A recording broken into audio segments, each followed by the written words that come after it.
எல்லாருக்கும் வணக்கம். என்னையா நடக்குது? தமிழை வச்சுக்கிறதுடைய மாவட்ட செயலாளர் கூட்டம் பனையூர் ஆஃபீஸ் நடந்துட்டு இருக்கு. அவருடைய தலைவர் என்னன்னா சினிமா படைப்பில் கலந்துட்டு இருக்காராம்.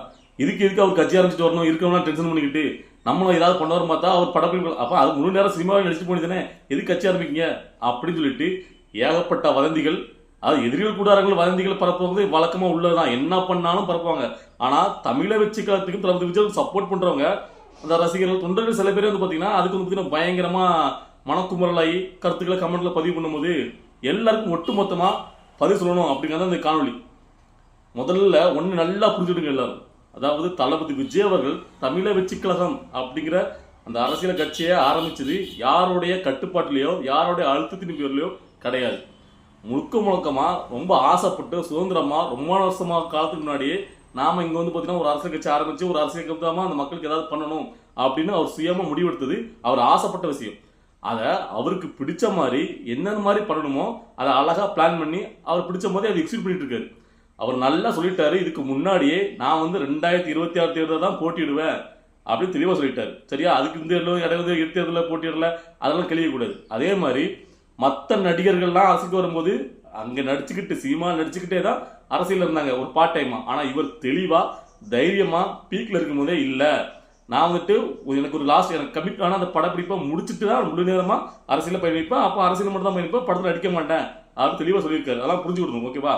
அவருடைய கமிட்மெண்ட் என்ன, எது, அவர் என்னோட அதெல்லாம் தெரியாம ஒன்று தளபதி விஜய் அவர் முழுசா நம்புறதா இருந்தா அவர் பண்ற அரசியலை சப்போர்ட் பண்ணுங்க. இல்லையா நீங்க எதிராளிகள் மாதிரி விமர்சனம் பண்ணுங்க. ஏன்னா எதிராளிகள் அவர் என்ன பண்ணாலும் விமர்சனம் பண்ண போறாங்க. புரியுதா? அவங்களுக்கு தேவை கண்டென்ட், அவங்களுக்கு தேவை அவர் நெகட்டிவா ப்ரமோட் பண்ணணும். நான் கேட்கிறேன், எதிராளிகள் இந்த அளவுக்கு இன்னைக்கு அவாவும் போட்டிருக்கான். அதாவது இன்னைக்கு மாவட்ட செயலாளர் கூட்டமா அதுல தலைவர் விஜய் பங்கேற்கலையா, அவர் சினிமா ஷூட்டிங் போயிருக்காரா அப்படின்ட்டு அது நக்கலா நிறைய பேர் ட்ரோல் பண்றான். ஏன்னா அவனுக்குலாம் வந்து பாத்தீங்கன்னா அவ்வளவுக்குள்ள நல்லெண்ணம் கிடையாது. தளபதி விஜய் மலையா தளபதி விஜய் அவர்கள் பங்கேற்கலன்னா அது அவருடைய கட்சிக்கும் அவரு தலை இழுக்கு. ஓகேவா? அது அவர் யோசிக்க மாட்டாரா? அவர் அப்ப அவரு ஏன் அதை பண்றாருன்னா அவருடைய தேவை. இப்ப அவருக்கு வந்து பாத்தீங்கன்னா அந்த கமிட்மெண்ட் இருக்கு, அதை முடிச்சுட்டு அவர் 3 நேரம் வர முடியும். அதுக்கடையில சில விஷயங்கள் இருக்கு. அவர் புசியானது பொதுச்செயலர் அதுதான் வச்சிருக்காரு. இங்க நிறைய பேரு நான் நேற்று ஜான் ஆரோக்கிய சேவை ஆடியோ லீக் ஆனதுல இருந்து புசியானது வந்து ரொம்ப பாத்தீங்கன்னா அவர் படத்தையும் பெருசா போடுறீங்க, அவர் இப்படி பண்றாரு அவர் இப்படி பண்றாரு, அவரை வெளியே தள்ளணும், அப்பதான் கட்சி நிற்கும், நம்ம வந்து விஜய்காண்டி தான் நாங்க இருக்கோம். எல்லாருமே தளபதி விஜய் அப்படிங்கிற ஒத்த மனிதருக்காண்டி தான் இருக்காங்க. புரியுதா?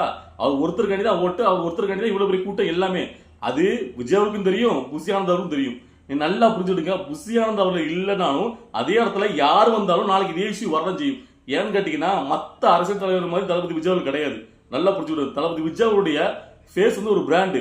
அவர் வந்து எல்லா நேரங்களிலும் எல்லா காலகட்டத்திலும் மக்களுடைய டைரக்டெல்லாம் போக முடியாது. அதுக்கு ஒருத்தர் அவருக்கு அடுத்தபடியா தேவைப்படுது. அந்த இடத்துல தான் புசியானந்தவர் இருக்காரு. நல்லா புரிஞ்சுக்கணும். அதாவது புசியானந்த் அவருடைய போட்டோவை வந்து பெருசா போட்டு தளபதி விஜயோடைய போட்டோ சின்னதா போறீங்களா, அதை வேணா நீங்க சொல்லலாம். தளபதி விஜயோடைய போட்டோ வந்து பாத்தீங்கன்னா பெருசா போனா அவரு அதுக்கு அடுத்தபடியாக இவரு அப்படிங்கிற நிலையாட்டலாம். அது சில ஆர்வக்கோளாறுகள் தளபதி விஜயோட தமிழ் வச்சுக்கிறதுக்கு கூட பார்த்தீங்கன்னா நம்மளுக்கு வந்து பாத்தீங்கன்னா இவரை பெருமைப்படுத்தி பிடிச்சாதான் இவர் ரெக்கமெண்ட் பண்ணி நம்மளுக்கு போஸ்ட் வாங்கி தருவாரு அப்படின்னு அவங்க பண்ற ஒரு செயல். அதை வந்து அவர் வந்து அதாவது புசியானந்த் வந்து அவர் சத்தம் போடணும், இனிமேல் பண்ணுவாங்க. ஓகேவா? ஆனா அது ஒரு விஷயத்துக்காண்டியே முழுக்க முழுக்க அதாவது புசியானந்த் அவர் பாத்தீங்கன்னா ரொம்ப தப்பானவரும் தளபதி விஜயோருக்கு எதிராக செயல்படுற மாதிரியும் ஜான் ஆரோக்கியம் பேச ஒரு ஆடியோ வருது, அதை வச்சுக்கிட்டு எல்லாரும் பேசுறது முழுக்க முழுக்க முட்டாள்தனமானது. அதாவது இந்த புசியானந்த் அவர்கள் இப்போ நேத்தோ வந்து தளபதி விஜயோட நெருக்கமாகி அரசியல் கட்சியில் பயணிக்கல. அதாவது தளபதி விஜய் அரசியல் கட்சி ஆரம்பிக்கணும்னு சொல்லி அவர் பிளான் பண்ணி வரும்போதே முழுக்க முழுக்க ரொம்ப நாளா அவர் கூட நெருக்கமா இருந்து எல்லா விஷயங்களையும் தோழர் அவருக்காக என்ன வேணா பண்றதுக்கு தயாரா இருக்காரு இந்த புசியானந்த் அவர்கள். அதனால அவர் வந்து விலைக்கு போயிருவாரு, அவங்க தூக்கிட்டு போயிருவாங்க அப்படிலாம் கிடையாது. சரியா? ஆனா இவர் புசியானந்த் அவரை தூக்கிட்டு வேற நாளைக்கு வேற யாரு நீங்க அந்த இடத்துக்கு வந்தாலும் நாளைக்கு இதே விஷயம் தான் நீங்க சொல்லுவீங்க.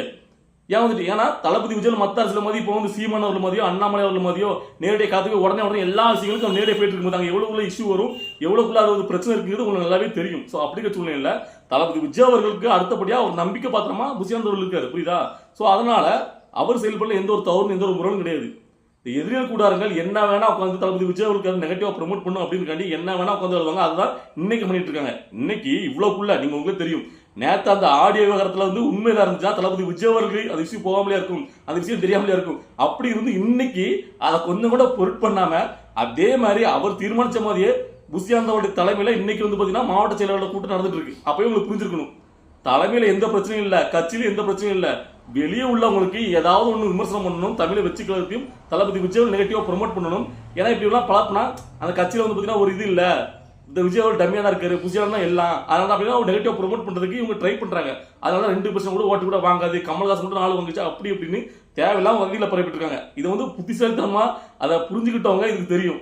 மற்றபடி உணர்ச்சி இருக்கிறாங்க, உடனே பார்த்த உடனே ஆமா புசியா வந்து எல்லாம் ஓட்டு பண்றாரு, இவங்கெல்லாம் என்ன ஒரு ஆதங்கம்னா, அதாவது தளபதி விஜய் வர மாட்டேங்காரு, அவர் நேரடியாக வரணும்ல அப்படின்னு சொல்லி இவங்க வந்து ரொம்ப ஆதரத்தில் நினைச்சிட்டு இருக்காங்க. அது தமிழை வச்சுக்கிறதுடைய ரசிகர்கள் தொண்டர்கள் நான் சொல்லிட்டு இருக்கேன்.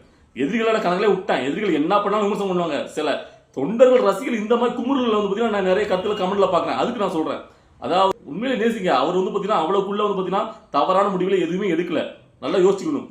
அவர் சொன்ன மாதிரி படத்தை பிடிச்சி முழு நேரமா அரசியல் வராரு. இன்னும் அடுத்தடுத்த மாதங்கள்ல வேற லெவல சம்பவங்கள்லாம் இருக்கு, வெயிட் பண்ணுங்க, அதுக்குள்ள அவசரப்படாதீங்க. தளபதி விஜய் அவர்கள் பக்கவா பிளான் பண்ணி நான் சொன்ன மாதிரி அவரோட அரசியல் எடுத்து பண்ண வராங்க. இங்க மத்தவங்க பண்ண இதுக்கு முன்னாடி பண்ண எந்த விதமான அரசியலையும் இந்த மத்தவங்கள விமர்சனம் பண்ணி அவங்க வந்து தவறானவங்க அவங்க எப்படி சித்தரிச்சு அவங்கள நெகட்டிவ் ப்ரொமோட் பண்ணி பண்ற அரசியல் எடுத்து வரல. அவர் வேற மாதிரியான ஒரு அரசியலை முன்னெடுத்து கொண்டு வராரு. அதைத்தான் நாமளும் விரும்புறோம். அதாவது மத்தவங்க வந்து நெகட்டிவ் ப்ரொமோட் பண்ணி வரதை விட மத்தவங்களை விட நான் உங்களுக்கு நல்லவன் பெட்டரானவன் காமிச்சாலே போதும். இங்க அதாவது புதிதான அரசியல்.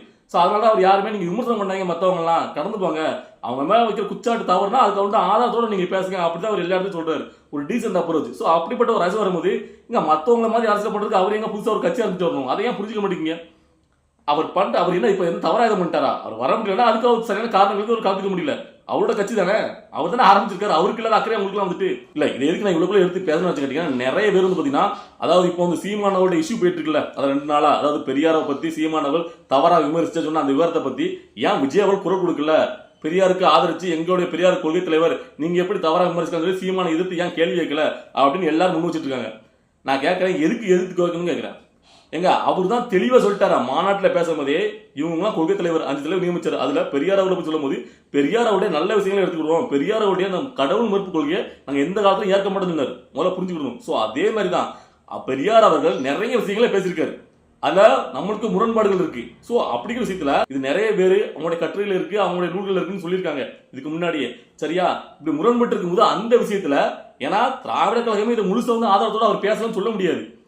ஏன்னா அது வந்து பொது முடிவாக்குங்க அவருடைய கட்டுரைகளை அவங்களுடைய நூல்களை அப்படி சொல்லி சீமானவர் சொல்றாரு. இந்த விஷயத்தை பொறுத்த வரைக்கும் சீமானவர்கள் சொல்றது உண்மையா இல்லைன்னா பெரியார் அவர் பத்தி விசுவாசிகள் சொல்றது உண்மையாங்கிறத முடிவுக்கு வராத நிலையில இதுக்கு எதுக்கு தளபதி விஜய் பத்தி உடனே கருத்து தெரிவிச்சு அதை வந்து பாத்தீங்கன்னா கொள்கை தலைவர்கள் ஒரே கருத்து அவர் கரெக்டா சொல்லிட்டாங்க. அதாவது பெரியாருடைய நல்ல நல்ல கருத்துக்களை நாங்கள் எடுத்துக்கிறோம், அவர் மீறி சொன்ன கருத்துக்களுக்கெல்லாம் முட்டு கொடுத்து கொள்கை தலைவர்களை எதிர்த்து பேச முடியாதுல்ல, உங்களை புரிஞ்சு விடுங்கள. அவர் தான் தெளிவா அன்னைக்கே சொல்லிட்டாரு, தலைவர்கள் உள்ள நல்ல நல்ல கொள்கைகளை எடுத்துக்கிறோம் அப்படிங்கிற மாதிரி. ஸோ அதனால பெரியார் அவர்கள் முன்னுக்கு பின்னா சில விஷயங்களை பேசியிருக்காரு. ஏன்னா தமிழ் மொழி காட்டு பிராண்டி மொழி சொல்லியிருக்காரு, தமிழ் மொழி மாலத்திற்கு சொல்லியிருக்காரு. ஸோ இப்போ அந்த விஷயங்களை வந்து பார்த்தீங்கன்னா விஜய் அவர்கள் பார்த்தீங்கன்னா அதுக்கும் கொஞ்சம் முட்டு கொடுத்து பேசிட்டு இருக்கோமா? பெரியார் அவர்களை வேற மாதிரி, அதாவது அன்னைக்கு அம்பேத்கர் அவர்களை பேசினாரா பொட்ட முடிவா அம்பேத்கர் அவர்கள் பேர சொல்றதுக்கு நீ வந்து பார்த்தீங்கன்னா கடவுள் பேர சொல்லலான்னு அமித்ஷா சொன்னார், அது கடன் தெரிவிச்சாரு. ஏன்னா 19 சொன்னார். ஆனா சீமான் அவர்கள் பெரியாரை ஒழிக, பெரியார் அப்படி இப்படின்னு பெரியார ஒட்டுமொத்தமா அவர் விமர்சிக்கல. பெரியார் இந்த வார்த்தையை சொன்னார்ல, அப்ப இது எதுக்கு அப்படின்னு கேட்காரு. அப்ப அந்த வார்த்தையை சொல்லலன்னா இவங்க வந்து அந்த பெரியாருடைய திராவிட கழகம் அதுக்கு உண்டான ஆதரத்தை கொடுக்கட்டும், புரியுதுங்களா? இங்க சீமான் அவர்கள் அதுக்கு உண்டான அது ரெண்டும் முடிவுக்குவாங்க. ஸோ அப்படி இருக்க சூழ்நிலையில உடனே வந்து பார்த்தீங்கன்னா இவர் வந்து பார்த்தீங்கன்னா அப்படி சொன்னதுக்கு வந்து அதுக்காண்டி வந்து கருத்து தெரிவிக்க முடியாதுல்ல, முதல்ல புரிஞ்சு விடணும். சரியா? ஸோ எதுக்கு எடுத்தாலும் தளபதி விஜய் அவரை பார்த்தீங்கன்னா நீங்க அதுக்கு சொல்லலையா இதுக்கு சொல்லலையா அது பண்ணலையா இது பண்ணலையா, அதாவது அரசியல்னு வந்துட்டா எதிரிகள் கூடாரங்கள் விமர்சனம் பண்ணாதவர்கள் தளபதி விஜய் அவர்கள் என்ன மாதிரியான விமர்சனத்துக்கு உள்ளாக்குவாங்க, நெகட்டிவ் ப்ரொமோட் பண்ண ட்ரை பண்ணுவாங்க, அதெல்லாம் ஓகே, அதுக்காக தகுந்த பயிற்சி கொடுக்கலாம். ஆனா தமிழை வச்சு காலத்துல தளபதி விஜய் அவர்களுக்கு ஆதரவளிக்கக்கூடிய தொண்டர்கள் விசுவாசிகள் இவங்களே பாத்தீங்கன்னா ஒரு குளறுபடி இருக்கு, ஒரு மாதிரி இதுக்கெல்லாம் அப்படி திசை திருப்புறாங்க. இந்த எதிரிகளை வந்து விமர்சனம் வைக்கும் போது இவங்களுக்கு ஒரு இது வருது, என்னடா இது இவரு உள்ளக்குள்ள வந்து பாத்தீங்கன்னா நம்ம அதாவது என்னன்னா தவறுன்னு சொல்ல முடியாது, ஆனா அப்படி இருக்காதீங்கன்னு சொல்றது என்னோட கருத்து. என்கிட்ட ரொம்ப வந்து ஆர்வமா இருக்காங்க தளபதி விஜய் நேரடியா வரணும் காலத்துல வந்து. எனக்குமே வந்து ஆர்வம் இருக்கு, அது அவர் வந்து பாத்தீங்கன்னா ஏதாவது பிரச்சனைங்கும் போது நேரடியா காலத்துக்கு வரணும், மக்கள் வந்து பாத்தீங்கன்னா ஒரு விஷயம் பெருசாகணும் அப்படின்னு நம்மளுக்கு எண்ணங்கள் இருக்கு. ஆனா எல்லா விஷயங்களையும் அந்த எண்ணங்கள் தோன்றது கிடையாது. ஏன்னு கேட்டீங்கன்னா இன்னைக்கு இந்த மாவட்ட செயலாளர்கள் வந்து பாத்தீங்கன்னா தலைமையில புசியானவர்கள் தலைமையில நியமிச்சு இன்னைக்கு கூட்டம் நடந்துட்டு இருக்கு. இதுக்கு தளபதி விஜய் வராத பெருசா வந்து பாத்தீங்கன்னா ப்ரொமோட் பண்ற நெகட்டிவா, அது ஏன்னு கேட்கிறேன். அவர் தான் பக்காவா தன்னுடைய அரசியலை வந்து பாத்தீங்கன்னா ஒரு படம் இருக்கு நான் அதை முடிச்சுட்டு வரணும்னு சொல்லிட்டாரு, அவருக்கு கமிட்மெண்ட் சொல்லிட்டாரு. உடனே அது முக்கியம் இது முக்கியம் இல்லைன்னு கேட்டா அவருக்கு ரெண்டுமே முக்கியம் தான், புரியுதா? சோ அவர் எதுக்கு முக்கியத்துவம் கொடுக்காங்க, ஏன்னா அந்த படத்தோட முடிஞ்சு போச்சுன்னா அதோட முடிஞ்சு போச்சு, அதுக்கப்புறம் முழு நேர அரசியல்வாதி தான் அவர். அந்த படத்தை முடிச்சு அதுக்கப்புறம் முழு நேர அரசியல்வாதியா வந்ததுக்கு அப்புறம் அதுக்கப்புறம் நடக்கிற நிகழ்வுல நீங்க வந்து அவர் கலந்துக்காம அதுக்கப்புறம் வேற ஏதாவது நிகழ்ச்சி அப்ப நீங்க கேட்கலாம். ஏன்னா அவர் முதல்ல அவர் சொல்ற போது எல்லா ஸ்டேட்மெண்ட் தெளிவாக தான் சொல்லிட்டாரு. அதுக்கப்புறம் உட்காந்துட்டு ஏன் குழப்புறீங்க? ஏன் வந்து பார்த்தீங்கன்னா தளபதி விஜய்ல பார்த்தீங்கன்னா கட்சிக்கு முக்கியத்துவம் கொடுக்கலையா, அவருக்கு வேண்டாம் இருப்பா கட்சிக்கால இருக்காரா, அவருக்கு இன்ட்ரெஸ்ட் இல்லை போல, நம்மளுக்கு இருக்கிற அந்த இன்ட்ரெஸ்ட் கூட தளபதி விஜய்க்கு இல்லாம இருக்கா அப்படின்னு நிறைய அதாவது நம்ம கிட்டே நேரடியாக சொல்றாங்க. கருத்துக்கள் அவருடைய கமெண்ட்ல பார்க்கும்போது நமக்கு புரியுது. ஸோ அதுக்காக இந்த பதில தெளிவாக நான் சொல்லணும் அப்படின்னு இந்த வீடியோ பதிவு போட்டேன். ஸோ இதை பார்க்கும்போது உங்களுக்கு என்ன தோணுது? தளபதி விஜய் அவர்கள் அவருடைய கட்சி அவருடைய அரசியலை ரொம்ப பிளான் பண்ணி ரொம்ப ஆசையாக முன்னெடுத்து வராரு. அவருக்கு சப்போர்ட் பண்றவங்க அவருக்கு கூட நான் இருக்கணும், அவர் கூட நான் பயணிக்கணும், அவருடைய அரசியல் எனக்கு பிடிச்சிக்கணும்னு நினைக்கிறவங்க முழுவதும் ஆதரவு கொடுங்க. குழப்பலாம் வேண்டாம் உங்களுக்கு. நான் அடுத்தடுத்த இந்த எவ்வளவு நாள் ஆயிட்டு நான் அடுத்தடுத்த மாதங்கள்ல சுற்றி பண்ண போக போறாரு. ஓகேவா? ஸோ அந்த மாதிரி காலத்தில் கொஞ்சம் பொறுமையா இருக்கணும். அதுக்குள்ளேயே அவசரப்பட்டு அவருக்கு இது முக்கியத்துவம் இல்லையா அப்படி இல்லையா அப்படின்னு கேட்கறத விட கொஞ்சம் புரிதலோட செயல்படுங்க. அதுக்காக இந்த வீடியோ பதிவு போட்டேன். ஸோ இதை பார்த்துட்டு இருக்கும்போது உங்களுக்கு என்ன தோணுது தோழர்கள்? நான் சொல்றதுல சரியா தவிர ஏதாவது உங்களுடைய கருத்துக்கள் இருந்தால் கமெண்ட்ல பதிவு பண்ணுங்க. பை.